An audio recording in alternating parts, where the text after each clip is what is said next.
Hey everyone, my name is Melody. Welcome to my channel where we talk about responsible consumerism by the way of project pans, no buys, and tips on how you can be the most ethical consumer you can be.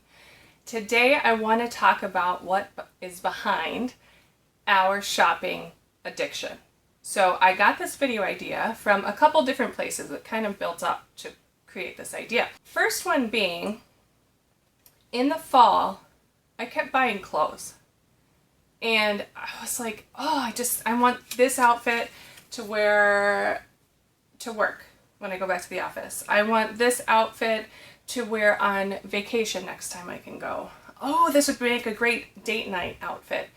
And I found myself just buying more and more and more clothes. And I was compulsively online shopping for clothes. And I took a second to reflect and I was like, I have a closet and a couple dressers full of really nice clothes. Why do I keep shopping for more? I don't even have anywhere to go to wear the clothes I already have. And then that's when it hit me. That's why I was shopping. I wasn't shopping for more clothes. I was shopping because I wanted to get out of my house and do things that we can't do during a pandemic. And that's what was driving my shopping. The other thing that kind of added up to make this video was I was browsing through the FabFitFun forum and somebody was talking about hoarding tendencies. She was asking, do you have hoarding tendencies? Because I do. And my answer was immediately, yes, I do. And I know exactly why I hoard. And it's because of anxiety. I get anxious about what if I don't have income again and I'm not going to be able to afford to get things. I better get it now while I have income, so if I don't have income, I'll have it and I don't have to worry about it.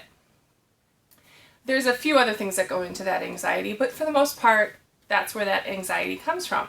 So I thought it would be interesting to look at all the different reasons why people overshop and discuss the ones that are true for me. They might be true for you too, or maybe there's some other ones that are true for you but not true for me. Another big one for me, and you'll find that these are probably very similar to my shopping triggers, but I'm more talking about what it practically looks like, whereas this is more like the psychological component to why I overshop.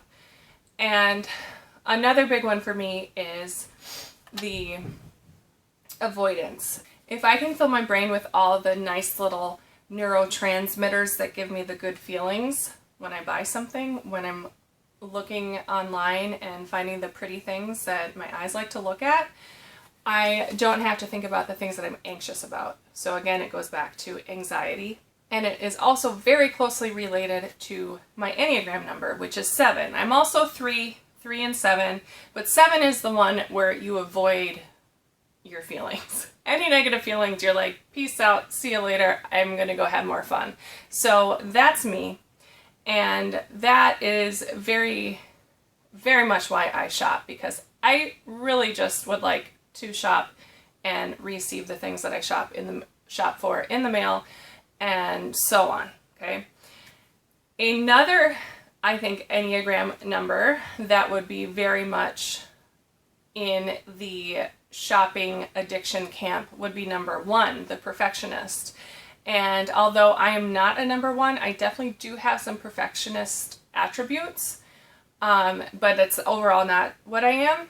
However, when it comes to putting an outfit together or matching a lipstick with an eyeshadow look, I want it to be perfect. So if I have 5 pairs of nude shoes, but none of them are quite right for the outfit that I want to wear to a certain event, you better believe that I'm online looking for that 6th pair of nude shoe that's going to look perfect with the outfit that I have planned for whatever event. So I'm sure that that's the case for many of you. So those are some of the personal reasons why I overshop, but when I was researching for this video, I found a great resource. It's blackbearrehab.com. And they talk a lot about shopping addiction and how similar it is to drug addiction. And I want to clarify or put a disclaimer there that I would take a shopping addiction 100 times out of 100 times if I had to choose between that and a drug addiction.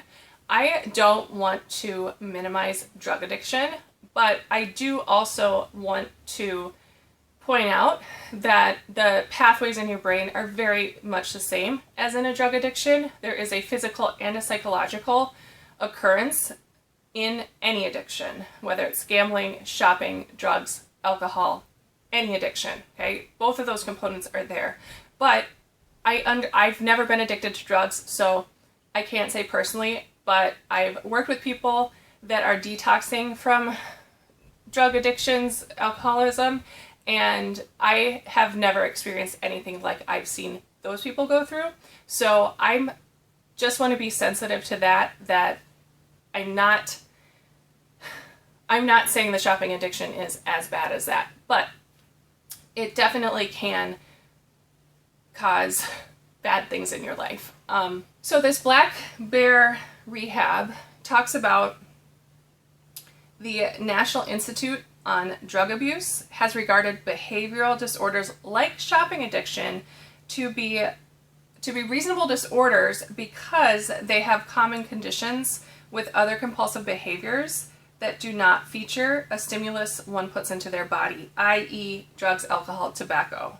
And the hallmarks of an addiction would be a sense of arousal before going shopping, followed by pleasure or gratification while shopping, and a loss of arousal, as well as experiencing feelings of remorse after shopping. So those are kind of the parallels that you might see with a drug addiction. So here's a list of the answer to my question, what's behind your shopping addiction? Here's their list. Emotional deprivation in childhood. I don't feel I identify with that. Inability to tolerate negative feelings. I do feel I identify with that. Again, going back to my Enneagram number.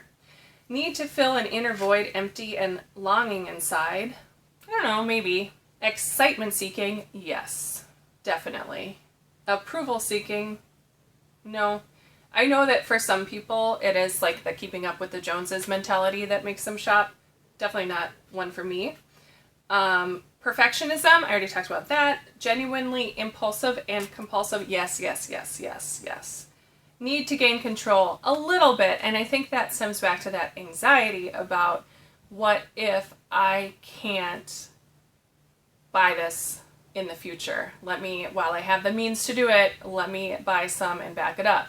And for those of you that maybe haven't caught the videos where I've talked a little bit about my recent history, we went for like a year and a half, my husband and I, without any income at all because of some work we were doing out of the country.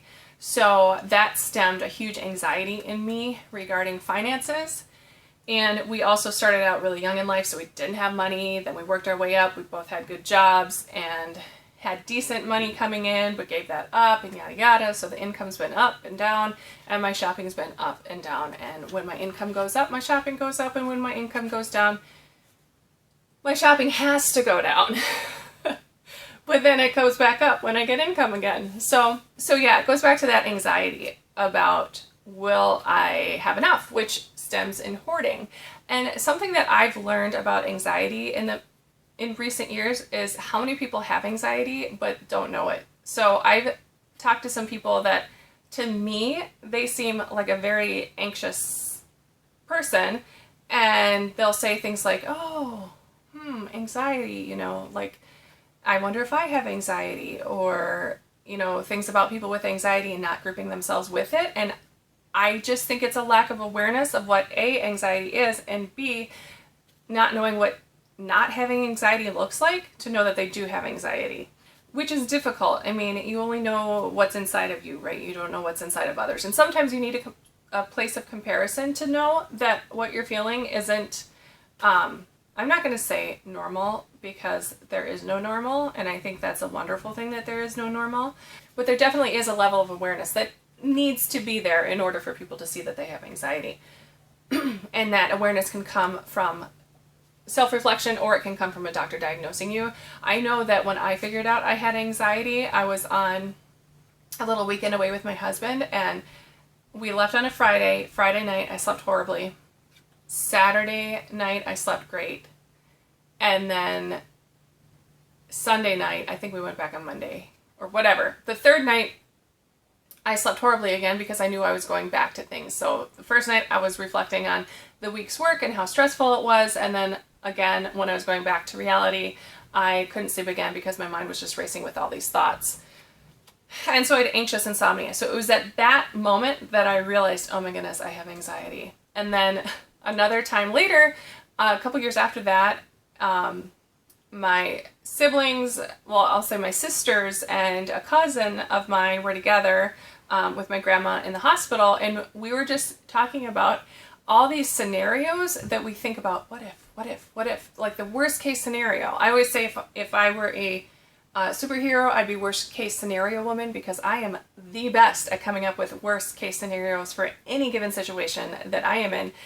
That's anxiety, folks. That's what that's about. Okay.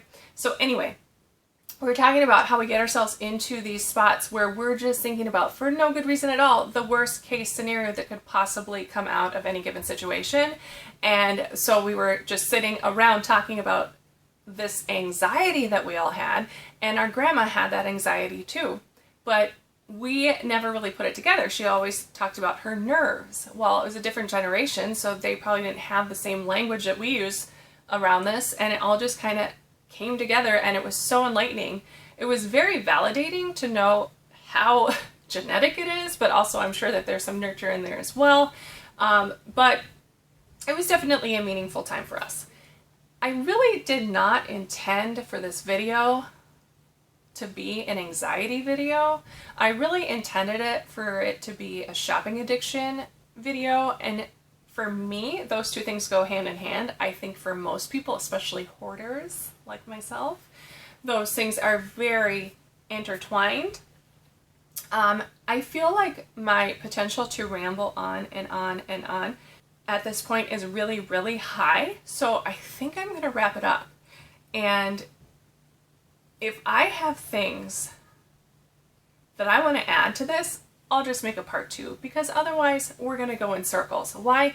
Because I get rambly when I talk about anxiety. So there you go. That's what's behind my over shopping. What's behind your over shopping? Can you relate to these things that I've mentioned? Are there other issues that you have? Maybe some of that approval of others.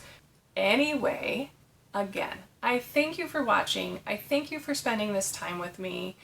I hope you'll come back for more, and I hope that you'll share a little bit with me down in the comments section to talk to me a little bit about what fuels your shopping addiction.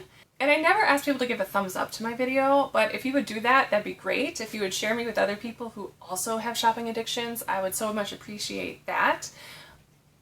Come back for new content on Saturdays and Tuesdays, most Mondays, and bonus content in between. I really do appreciate you spending this time with me. I appreciate you. I hope you have a wonderful, wonderful day. Bye.